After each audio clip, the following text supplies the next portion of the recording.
But what is jihad? This is the issue. Is it Islamic Jihad, what they represent it to be, to take up sword on the excuse of religious differences and to murder people for the crime of not agreeing with Islam? If that is jihad, then of course we do not agree with that. Because the Holy Quran doesn't agree with that either. Because Hadhrat Muhammad Sallallahu Alaihi Wasallam never murdered people just because of the religious differences. People came to meet him. He lived with the Jews, with the Christians, with the idolaters throughout his life, and never murdered or ordered anyone to be murdered because he did not agree with the faith in which he believed. So there is no justification whatsoever for any scholar of Islam to misinterpret Islam on the issue of jihad and attribute a concept of jihad to the Holy Quran and to the conduct of Hazrat Muhammad Sallallahu Alaihi Wasallam, which has no relationship with them. So what is jihad? The first jihad which is mentioned in the Holy Quran is the jihad with the Quran. So the Holy Quran is addressing Hazrat Muhammad Sallallahu Alaihi Wasallam, says, وَجَاهِدْهُمْ بِهِ جِهَادًا كَبِيرًا.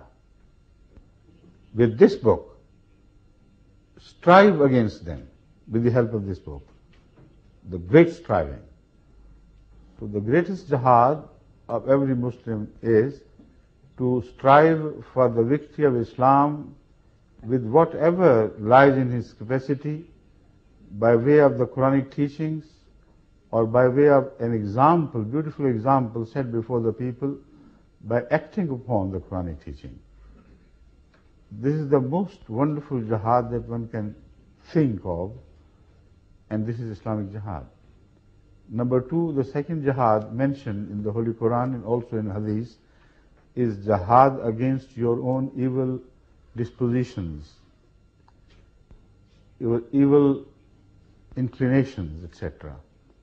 And to continue to wage a war against your bad self, which would continue to drag you to all that is satanic. And that is the jihad between light and darkness.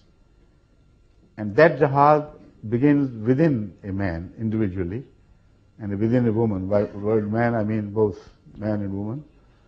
And this is a jihad in which seldom we find people genuinely and seriously involved, yet they claim at the loudest of their voices, jihad, jihad, jihad. So these are the primary two jihads which I have mentioned, which they totally ignore.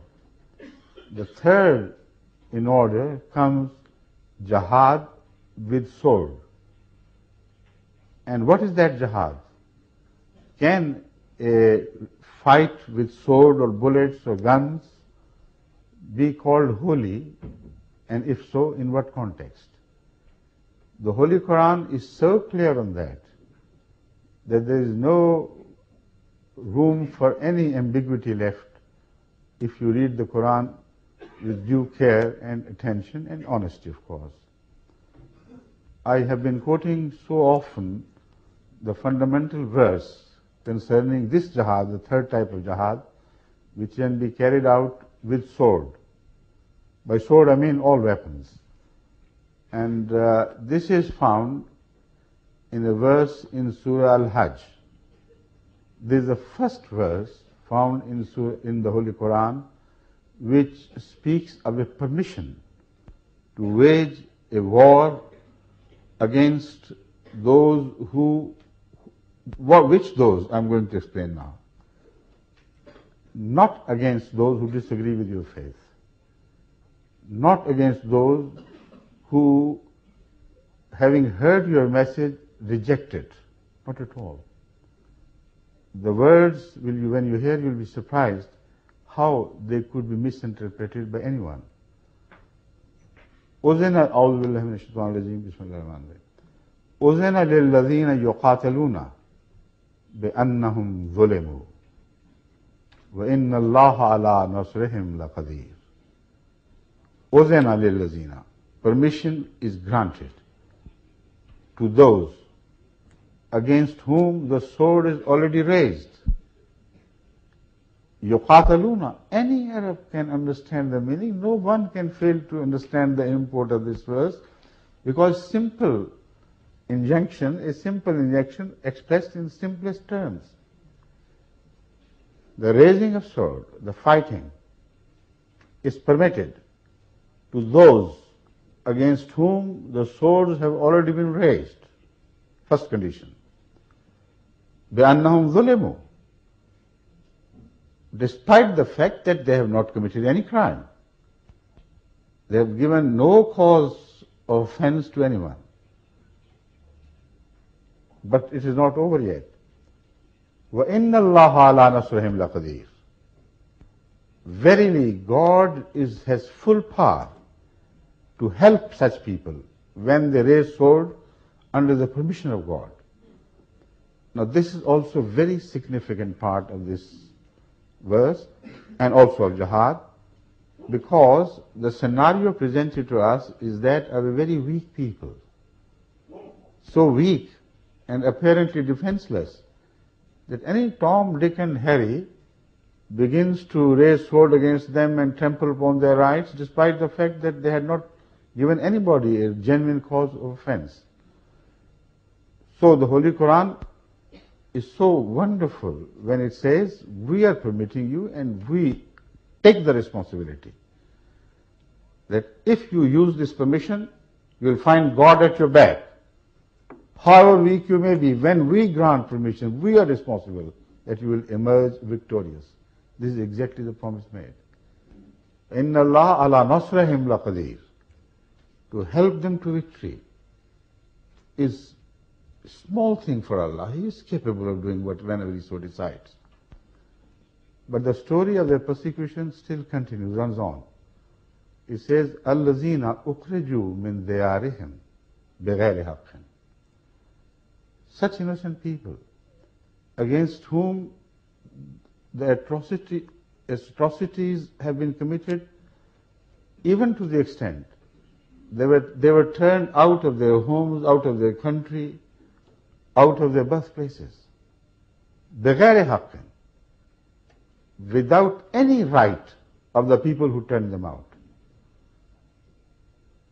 Then the Holy Quran tells us, إِلَّا أَن يَقُولُ رَبُّنَا اللَّهُ. The only crime they committed was, they said, God is our Lord, the Provident.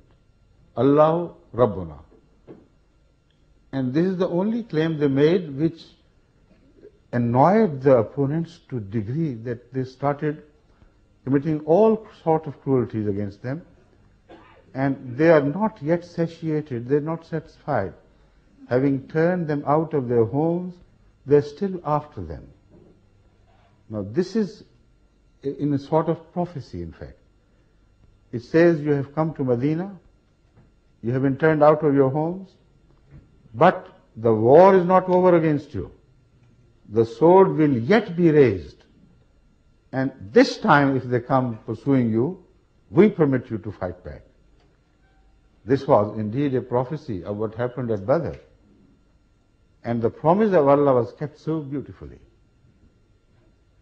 Being small in number, being weak in other respects, pitched against an army of trained soldiers, the very pick of Mecca, who were 1,000, who were mounted, who had all sorts of equipments available at that time.